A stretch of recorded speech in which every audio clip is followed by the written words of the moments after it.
पनवेल आणि उरणच्या विकासासाठी मनातील तळमळ ही मनात ठेवून उपयोगाची नसल्यामुळे केवळ समाजकार्य करण्यापेक्षा राजकीय पाठबळ घेऊन समाजाची सेवा करण्याबाबत नुकतंच शिंदे गटातून बरखास्त झालेले नेते रुपेश पाटील यांनी समाजसेवक तेजस डाकी यांना देत पनवेल उरणच्या विकासाच्या दृष्टीने अजित पवार यांच्या राष्ट्रवादी काँग्रेस पक्षात प्रवेश करण्याचा सल्ला दिला। त्यानंतर मंगळवार दिनांक 30 सप्टेंबर रोजी दुपारी मुंबई येथील नरिमन पॉइंट येथे उपमुख्यमंत्री अजित पवार, पक्षाचे प्रदेशाध्यक्ष खासदार सुनील तटकरे, मंत्री महोदय अदिती तटकरे यांच्या प्रमुख उपस्थितीत रुपेश पाटील आणि तेजस डाकी यांच्यासह असंख्य पदाधिकारी आणि कार्यकर्त्यांचा पक्ष प्रवेश होणार असल्याचा राजकीय बॉम्ब त्यांनी आयोजित पत्रकार परिषदेत टाकलाय। यावेळी राष्ट्रवादी पक्षात जाऊन जनतेची सेवा कशी करता येईल याबाबत आपली भूमिका त्यांनी स्पष्ट केली। मी रुपेश पाटील गेल्या 2012 पासून शिवसेनेत काम करतोय। शिवसेनेत जिल्ह्याची जबाबदारी मी 2-4 वर्ष सांभाळली।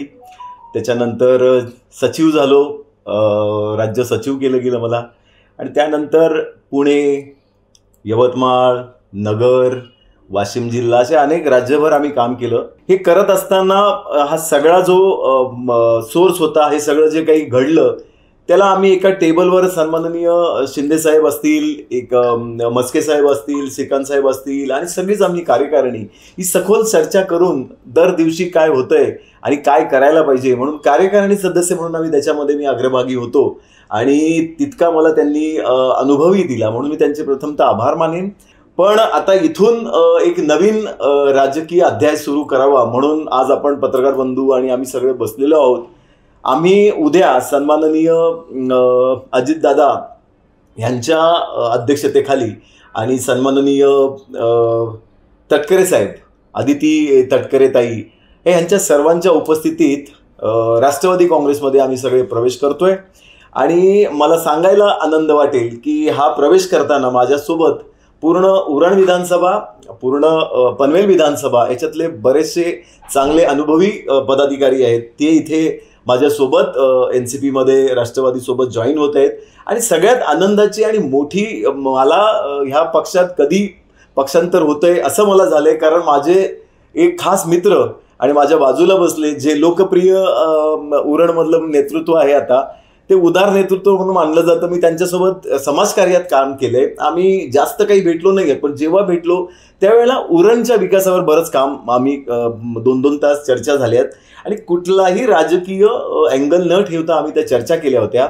आणि हा जेव्हा शिवसेना टू NCP हा प्रवास करताना मला जर साथ लाभत असेल तर ती माझे मित्र आणि तो समाजसेवक आपण त्यांना म्हणूया, कारण गावागावात ज्यांनी खरंच समाजसेवा केलेली आहे आणि आर्थिक एखाद्याकडे देवाने जेव्हा आर्थिक बळ दिलेलं असतं, आज उरणमध्ये अनेक उद्योजक आहेत, अनेक लोक करोडो रुपये कमवतात, पण आर्थिक उलाढाल करून सुद्धा समाजासाठी देणारे फार कमी। त्यापैकीच जे तेजस डाकी भाई आहेत हे माझे अगदी जवळचे मित्र आहेत। आम्ही त्यांच्यासोबत एकत्रित समाजकारण आणि राजकारण अशी गाठ बांधून शिवसेना असेल आणि समाजकारणातून ते पुढे आलेत। या एकत्र ही जी काही रस्ता आहे, हा रोड आहे, हा आता आम्ही उरणच्या विकासासाठी, इवन पनवेलच्या विकासासाठी आणि एंटायर हा आपल्या पूर्ण रायगड जिल्ह्याच्या विकासासाठी तटकरे साहेबांच्या आणि सन्माननीय अजितदादा साहेबांच्या, उपमुख्यमंत्री आज ते महाराष्ट्राचे आहेत, त्यांच्याकडे अनेक मोठी खाती आहेत आणि त्याच्यामुळे त्या खात्यांचा आणि आज अदितीताई आज आपल्याकडे मंत्री महोदय आहेत, तर त्यांचा सगळ्यांचा अनुभव आणि साथ घेऊन आम्ही रायगडमध्ये, पनवेलमध्ये आणि उरणमध्ये, मुख्यतः तेजसभाई हे उरणमध्ये चांगल्या प्रकारे ऍक्टिव्ह आहेत, आज त्यांचं महाराष्ट्रभर नेतृत्व चालतंय। पण मी त्यांना रिक्वेस्ट केली की तुमच्यासारखं समाजकारक हा तरुण, यंग आणि थोडं चांगलं बोलणारा, चांगले विचार ठेवणारा माणूस जर उरणमध्ये येत असेल तर मला खरंच तुमच्यासोबत काम करायला आवडेल। आणि आम्ही दोघांनी एक विचार करून आणि आमच्या पदाधिकाऱ्यांनी सगळ्यांनी विचार करून तेजस डाकींसोबत उद्या आम्ही राष्ट्रवादीमध्ये प्रवेश करतोय। जवळपास मी 10-12 वर्षे समाजसेवा केली आणि ती समाजसेवा करत असताना आपल्या उरणमध्ये अनेक समस्या निर्माण झालेल्या होत्या। मग मला कुठेतरी जाणवलं विधानसभेमध्ये की आपल्या उरणमध्ये ज्या काही समस्या आहेत त्या समस्या सोडवण्यासाठी आपल्याला कुठला तरी म्हणजे आमदार पद किंवा कुठलाही पण आपल्याकडे पद असणं गरजेचं आहे। या एकमेव हेतूने मी विधानसभेला सामोरे गेलो आणि सामोरे जेव्हा गेलो तेव्हा मला असं वाटलं की ज्या पद्धतीने मी 10-12 वर्षे समाजसेवा करतोय, मी करतोय, माझी पत्नी समाजसेवा करतोय, तर त्याचं फल आपल्याला नक्कीच या निवडणुकीमध्ये मिळून जाईल. परंतु ज्या पद्धतीने मी निवडणूक लढलो आणि लोकांनी ज्या पद्धतीने मला सपोर्ट केलं, त्याच्यावरून मला समजलं की समाजसेवा करत असताना आपल्यासोबत राजकीय पक्ष असणं खूप गरजेचं आहे.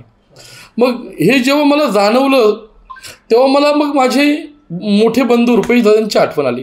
कारण बघा, आपल्या उरणमध्ये एक मोठा गंभीर विषय होता, चिटफंड.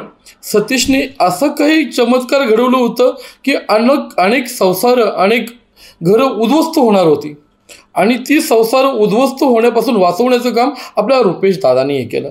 कारण राजा हा प्रजेचा असतोय, परंतु या आपल्या उरणच्या राजाला काय प्रजेचं पडलं नव्हतं.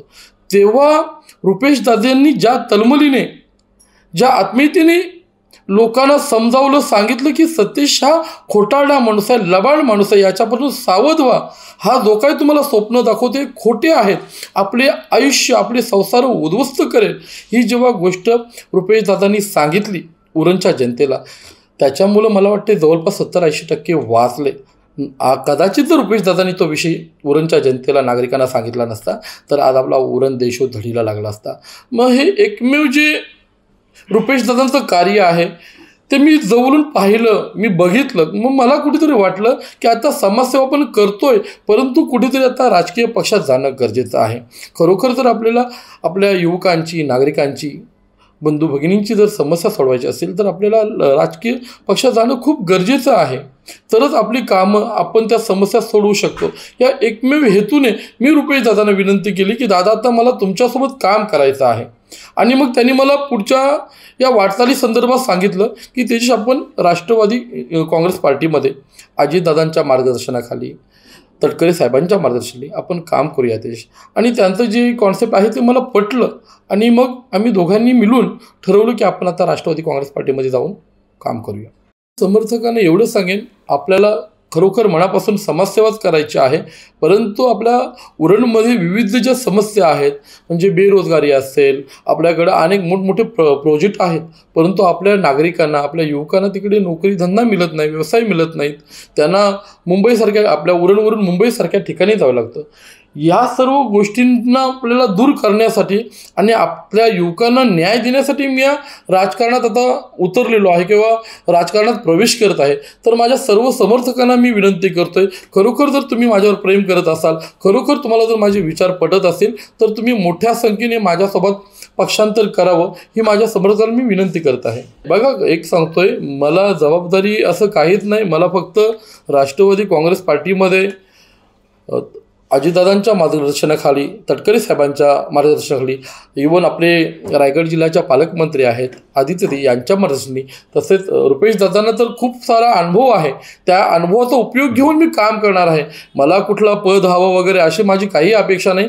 फक्त मला आता आपल्या युवकांना न्याय देण्यासाठी या राजकारणात मी उतरलेलो आहे. तर माझी युवकांना सुद्धा आता विनंती आहे की तुम्ही मला मोठ्या संख्येने सपोर्ट करा, पाठिंबा द्या, जेणेकरून आपण एका उरणला विकासाकडे नेऊ शकतो, उरणचा विकास करू शकतो. आपल्याला जर समाजसेवा करायची असेल तर कसं असतं, आपण सर्व सोंग ढोंग करू शकतो, परंतु आर्थिक पैशांचा सोंग ढोंग करता येत नाही.